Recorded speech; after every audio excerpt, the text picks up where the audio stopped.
পশ্চিমবঙ্গের সাবেক মুখ্যমন্ত্রী মমতা বন্দ্যোপাধ্যায়ের বাড়িতে তল্লাশি চালিয়েছে রাজ্য পুলিশের গোয়েন্দা বিভাগ সিআইডির কর্মকর্তারা। এদিন মমতার বাড়ি সংলগ্ন তৃণমূল কংগ্রেসের কেন্দ্রীয় কার্যালয়ে অভিযান চালায় পুরুষ ও নারী সদস্য মিলিয়ে অন্তত 20 সদস্যের একটি সিআইডির প্রতিনিধি দল। সিআইডির ওই টিমটি তৃণমূল নেত্রীর বাড়িতে যায়। পুরো ঘটনাটি ভিডিও ধারণ করেন কর্মকর্তারা। সেই টিমটি বাইরে বেরিয়ে আসে, যদিও এই সময় সিআইডির কর্মকর্তারা গণমাধ্যমের সামনে মুখ খুলতে রাজি হননি।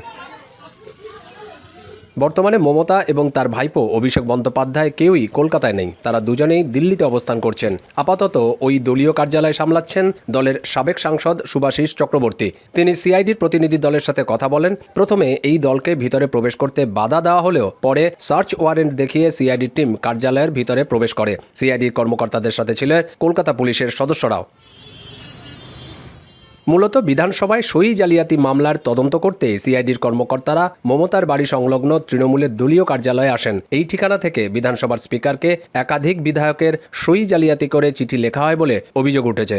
বিধানসভায় বিরোধী দলনেতা হিসেবে শোভনদেব চট্টোপাধ্যায়ের নাম প্রস্তাব করে বিধানসভার স্পিকার রথীন্দ্রনাথ বসুকে তৃণমূলের পক্ষ থেকে যে চিঠি দেওয়া হয়েছিল তাতে মমতা বন্দ্যোপাধ্যায়ের বাড়ির এই ঠিকানা থেকেই পাঠানো হয়েছিল। সেই চিঠিতে যে বিধায়কদের সই ছিল তা বেশিরভাগই ভুয়া বলে অভিযোগ ওঠে।